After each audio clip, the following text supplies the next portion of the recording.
it's Kyle, him from Canada, wants to talk about the meaning of life, the natural path versus the ways we live now.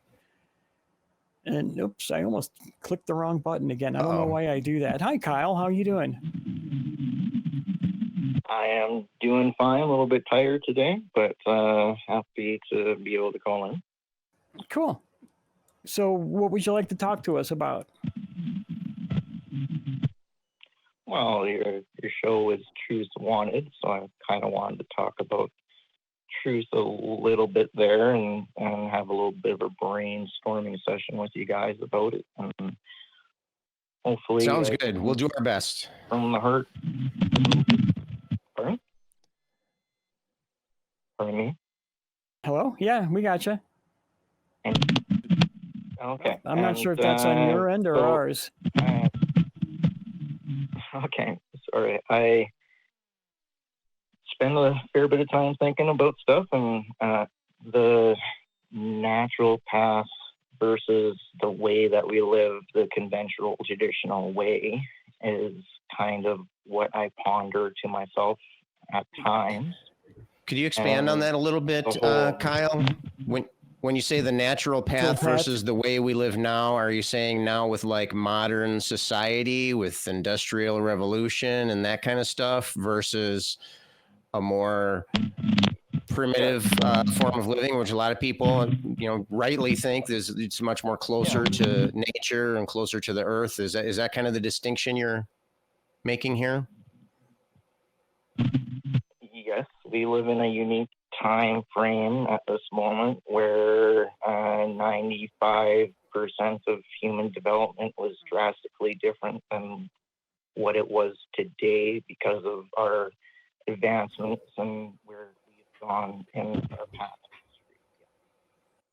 So what is it that you think that we've lost with our modern society? What is it that you think what do you wish was still around here? What do you think is missing from the ways we live now as compared to the natural path? Well, I think we've lost aspects of the human experience, and even in our lifetimes, us old enough that remember before the internet and before Facebook and before the way it is now, society and life was different back in the day, and we've lost that since then, right? Mm-hmm. So there's aspects of the human experience that we've never experienced in our lifetime, is what I'm thinking we lost. Right, but there were things that even like when I was young, there were things that were being lost at that time that we don't even think about today. And it doesn't seem to matter that we've lost those things.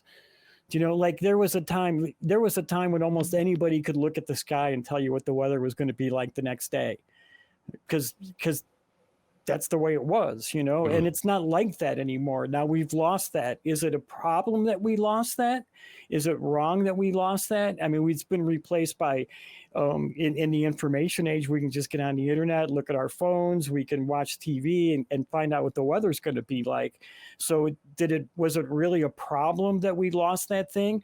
And I'm wondering, like, some of the things that I'm not sure what you consider to be natural things that we're losing, but what is the detrimental harm to losing those things over picking up some new thing? Like you were talking about the internet, that's a whole new human experience that we didn't have before, but it is still a human experience. So what makes that experience not as good as some of the old experiences that we're giving up? I'm just saying, further we go down this way it is conventional way path, farther away we get from where we would be if we weren't born at this specific time and social circumstance. And that would be our human natural experience, but we have yet to experience that because we're born in a different time and social circumstance. Why would that experience be the quote unquote natural human experience? Why is my experience today, talking to you over the internet right now, from a different state than you're in, different country, as a matter of fact, although I love Canada, Minnesota, we kind of consider ourselves to be honorary Canadians. But but we're allowed to have, we're having this experience that was impossible even just a few years ago. And so, yeah, things change. Things are different than they were. And I would agree that things have been changing much more rapidly recently than they had for the previous, tens and hundreds of thousands of years. I mean, the vast majority of human history and prehistory actually is largely super boring. It's like, just flat line all the way across. And we just have this huge spike at the end. And so, but it seems like you're making a judgment that one particular approach is better than the other. We could also say that there are natural things that are gone. That's good. Like smallpox. Smallpox is gone now, or largely gone. That was a natural thing. Polio, stuff like that. Not being able to visit your relatives in a different country in any kind of reasonable way. There were times when even going from, my house here in Minnesota to Kelly's house in Michigan, that would be like weeks long, traveling, and there would involve, maybe injuries and deaths along the way, and worried about being attacked by various people. And there's all kinds of things that were, you don't think anything's getting better. Do you think everything is getting worse? That seems a rather pessimistic way to kind of look at things. I don't really think I'm the pessimist at this moment here. And you threw about 20 things at me. I've just general, like one. What I was saying. How about this? Let me boil it down to one question. Okay. What is it that was better before that is not as good now, that's not made up for by something else? And why is it not better? Right. Yeah. It's possible that we lost human abilities that today we consider superhuman, but it could be a natural thing for us when we're in a different state. But we're not, haven't been at that state. Now we're getting somewhere. This is what I wanted to hear from you. So you're saying that we were losing abilities that we would now consider to be superhuman? Like what? Can you give me an example? Well, I'm in Canada, and we in North America were called a new world not so long ago, but it was inhabited, and those people have stories of having abilities such as the Eskimos levitating to find herds during hunting and stuff like that, and during colonization. Yeah, but those are just stories. That's not. Wait.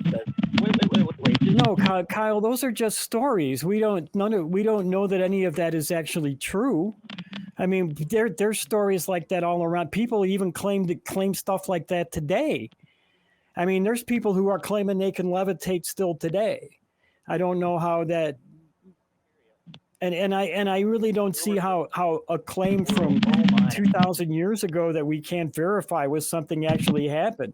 It's really hard for me to believe that anybody ever levitated 2,000 years ago. And here's why. Because of our conversation at the beginning of the show. Show us your work. Nobody has been ever able to show the work on how a person would be able to levitate without mechanical help. We lose our caller. How do you explain that? I guess Kyle has had enough. He's had enough. Yeah. We seemed like we had a bad connection too, unfortunately. So that could have been it. But it was an interesting call, but I wish we could have heard a little more. I mean, yeah, of course. I mean, it seems unreasonable to think things that wouldn't change. Of course, things are going to change over time. Of course, we're going to, society is going to go in one direction or another, but it seems unreasonable to think that things wouldn't change.